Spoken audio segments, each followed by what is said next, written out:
Super Fitz. Vig. Next topic on the table. We got Jesus Montero, okay?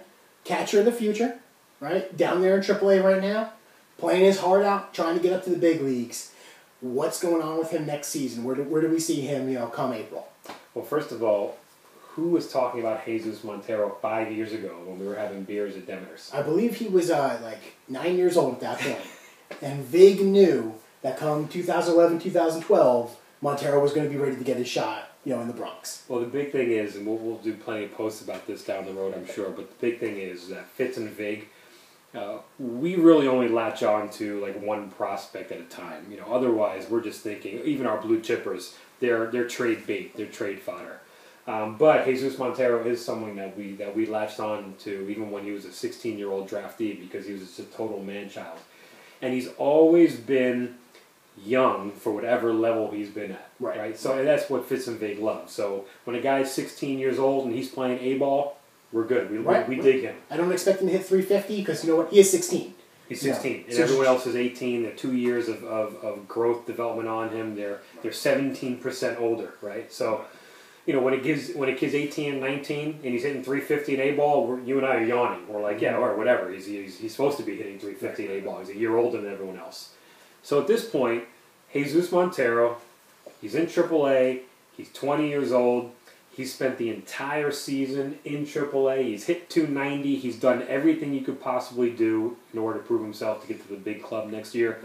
Historically, the Yankees have a very tough time breaking in prospects. It's always like begrudgingly. If you think about the Brett Gardners of the world, if you think about Robinson Cano had to come up when in 2005 the Yankees were got off to a terrible start, so they brought up Cano as a little injection of fire.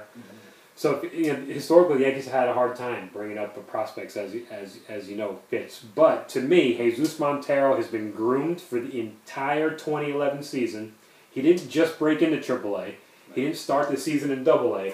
He was your AAA starting catcher all season this year, which means in 2012 he's got to be your starter. And I think we've seen him now at AAA. He played most of 2010 in AAA, if I believe. He got called up mid-season through there. Mid-season, yep. And the thing is he's played well all season. Right. It's not like, he was down to 210 for a while, picked up the average. No, he has a solid 290. Remember, this guy's a catcher. He's not coming up to be a 50-home run first baseman. Right.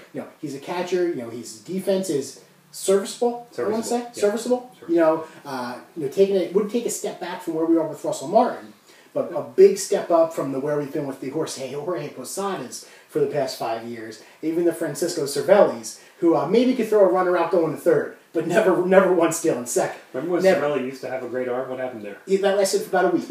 I think when Cervelli came up, the first 4 or 5 runners, he gunned them down. We were saying how great it is. Like from his knees, yeah. Yeah, and then we go back to Posada, the 1 out of 13, where maybe they got tricks trying to steal second. We'll gun him down. Still safe. Well, you know what? Probably Posada's going to throw it into the outfield. Right. But you know what? Enough harping on Posada. He's not there behind the plate. He's not even going to be on the team next season.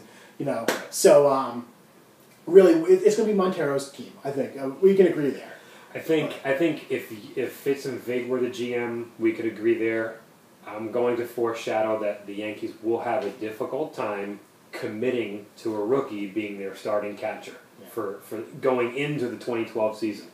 I don't think Russell Martin will be a Yankee next year. I think he's going to get better offers from other teams. But I think the Yankees are going to go into next season, if I had to predict, and you heard it here first on Fitz and Vig, saying that Francisco Cervelli was their starting catcher, and that Jesus Montero was in the competition. And that by second month of the season, it was Montero's job. I could see it happening that way. It's tough for me to hear because I'm hurt if a guy like Francisco Cervelli is my opening day starter. I'm with you. I mean, to me, when we're Yankees fans, we follow the Yankees, we expect all stars at every position. Right.